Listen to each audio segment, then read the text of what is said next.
If every means of enjoyment is basically a painkiller remedy, then how I will get pure happiness?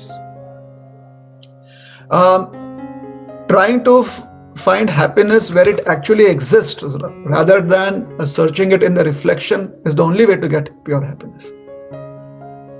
सुख जहां पर सही में उपलब्ध है वहां पर सुख प्राप्त करने का प्रयास करने से ही सुख मिल सकता है। मिथ्या सुख के पीछे दौड़ेंगे तो सुख नहीं मिलेगा। शास्त्र में उदाहरण दिया गया है कि जिस प्रकार से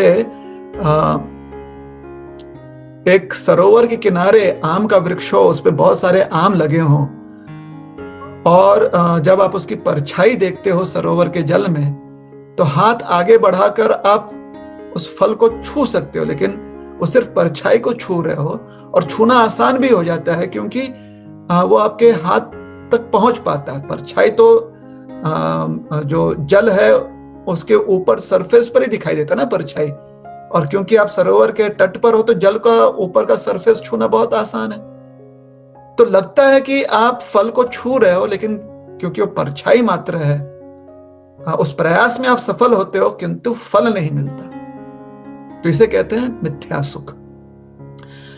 लेकिन यह सुख तभी व्यक्ति प्रयास कर सकता है जबकि एक असली पेड़ हो जिस पर असली फल लगा हो। तो उस असली फल और असली पेड़ और उसके ऊपर जो असली फल है, आम का फल है, उसे अगर प्राप्त करना है तो इस परछाई स्वरूप जगत से विमुख होना पड़ेगा। उससे हमें अपनी दृष्टि हटानी पड़ेगी, नजर हटानी पड़ेगी, और हमारी दृष्टि डालनी पड़ेगी हमें जो वास्तविक जगत है, अर्थात जो वास्तविक वृक्ष है, वास्तविक फल है। और फिर प्रयास करना पड़ेगा, या तो हमें डंडा लेकर उस फल को तोड़ना पड़ेगा, या तो वृक्ष पर चढ़कर उस फल तक पहुंचकर डालियों द्वारा फिर उसे पकड़ना पड़ेगा, फिर उसे खाने के लिए हमें प्रयास करना पड़ेगा। तो ये साधना हमें करनी पड़ेगी।